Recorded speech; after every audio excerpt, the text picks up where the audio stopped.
With the World Juniors going on, we have ourselves multiple stories talked about when it comes to the prospects that NHL teams possess. Not only are there things that we can talk about when it comes to Canada and Slovakia, the two teams that we had been making a ton of videos about the past little while here on the channel, but when it comes to that Team Sweden going over to face off against Team Czechia later tomorrow, we have ourselves a prospect on Vancouver that has had a really intriguing tournament. And no, we are not talking about Elias Pettersson. Let's talk today about the top pick the Vancouver Canucks had in the 2022 NHL Draft, Jonathan Lekkerimaki. Because when it comes to the way he has performed so far at this tournament, it kind of adds to what was already a pretty, dare I say, disappointing season so far.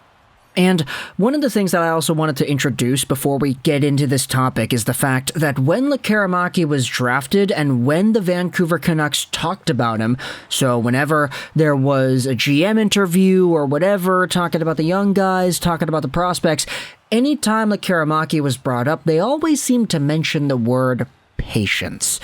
They always said, it's going to take a while, he's got to transition, this and that, he's a talented goal scorer, etc., etc.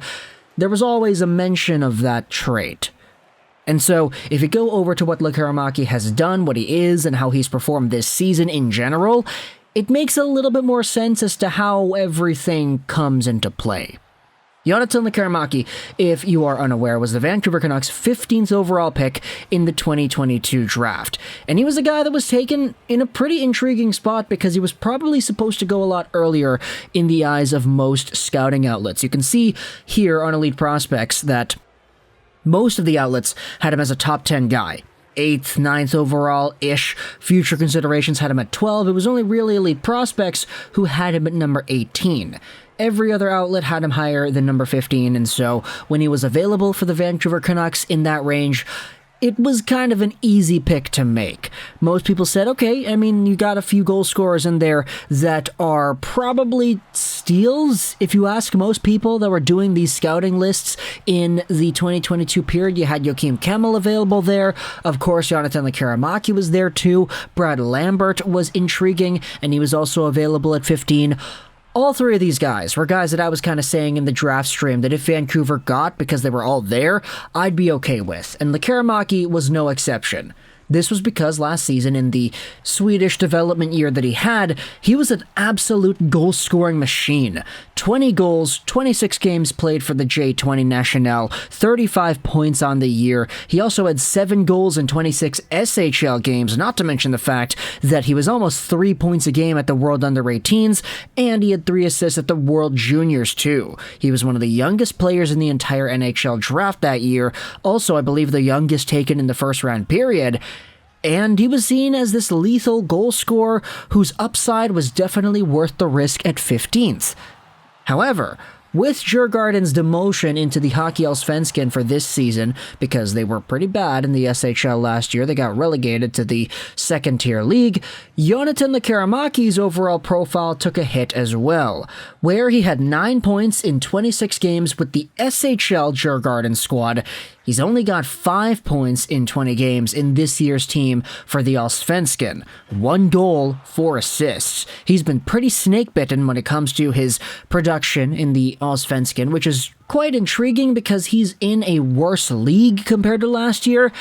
And his World Junior performance only really saw him score a goal and 2 assists so far in the 5 games that he has had. Now, the 1 goal that he had was in the blowout game early on in the tournament where he had loads of space and he was able to just snipe it by the goaltender. A nice goal, but one that he's not really going to see too much time and space to replicate. But when it comes to his game yesterday against Team Finland, he actually got benched after the first period.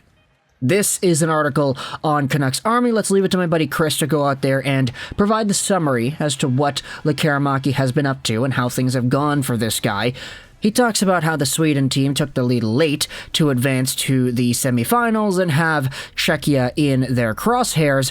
As for Canucks prospects, it was not a good day for Jonathan Lekkerimaki, who was benched at 5-on-5 in the second period after having a weak first period. Lekkerimaki saw one shift in the second, and it was when Sweden was on the power play.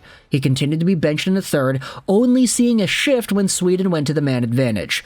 A lot of people say this is a 19-year-old tournament, and to a certain degree they're correct, but this is also a tournament for first-round picks, and Jonathan Lekkerimaki was selected 15th in the 2022 draft.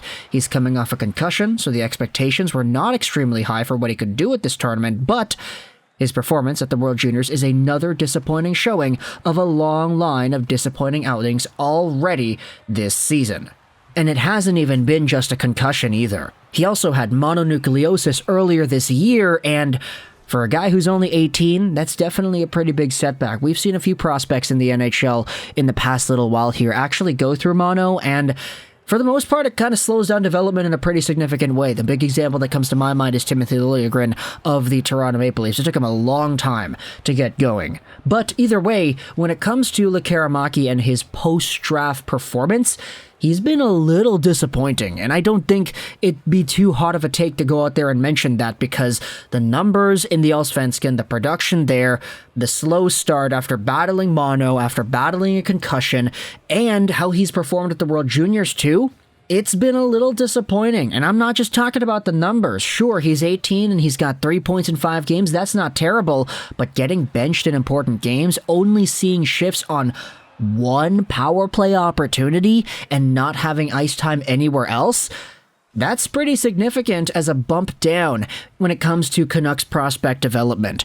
Even early on in the tournament, I mean, Lekkerimaki, I believe he got burned earlier in the Sweden-USA game. I believe he gave the puck up at the USA blue line to Luke Hughes, who came in and scored.